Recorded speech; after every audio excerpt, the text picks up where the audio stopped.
Bili na kayo. Diyos de Mino, bili na kayo. Almusal tanghalian.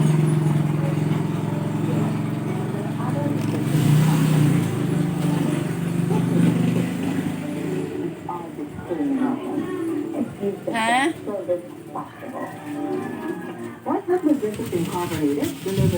Kain? Dosi isang order na ng kanin, ha?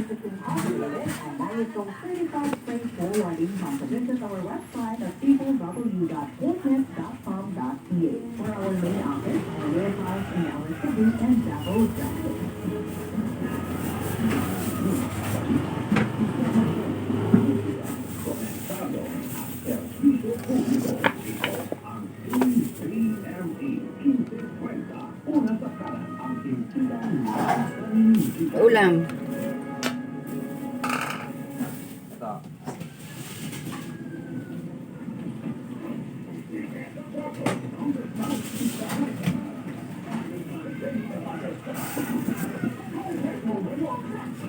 $32. Ato lang yun na kailan? Oo, dyan lang na kayo nakakain.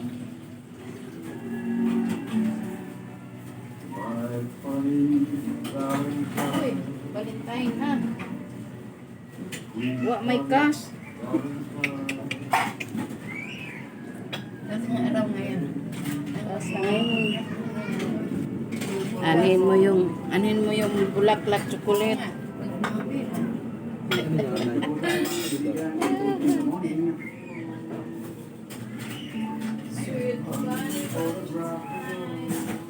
I'm sure yung partner ko talagang kumakanta yan.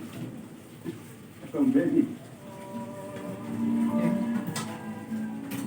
Here's your picture. Bye. Here's your mouth. When you open it, are you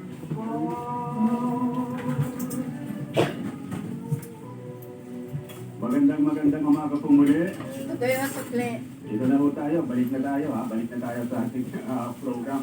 At sa pagkatapos nito, Pangbeli, good morning again. Kasama na natin, ito, binabanggit natin kanina, no? Ang ama ng siyudad ng Valenzuela, walang iba kundi si Mayor Wes Gatchalian. Mayor Gatchalian, magandang umaga po. Welcome to the TME. This is Ed Sarto with Congressman Bishop Benny Abante Jr. Hi Ed, magandang umaga at Kong Benny, Manong Benny, magandang umaga po sa inyong lahat. Good morning po, good morning. Thank you sir sa pagtanggap sa tawag namin dito.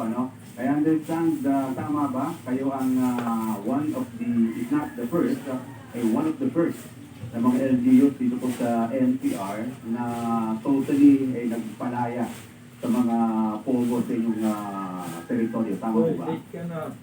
Opo, hindi naman ako nagpalaya. Dahil wala naman sa pogo.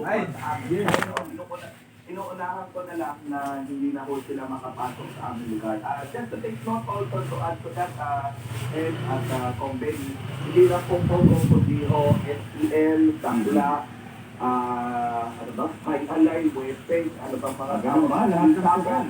Lahat po ng sugal ay pinapabawal ko na po sa ating local administrator sa ating pagpupuko. Pati po yung small town lottery po ng PCSO right now ay nagsulat na po ako at nag-report na po ako sa kanila in case na makasi of our ordinance na sabay-sabay na ho ay iniiwasan na po ng siyudad ng Valenzuela na magkaroon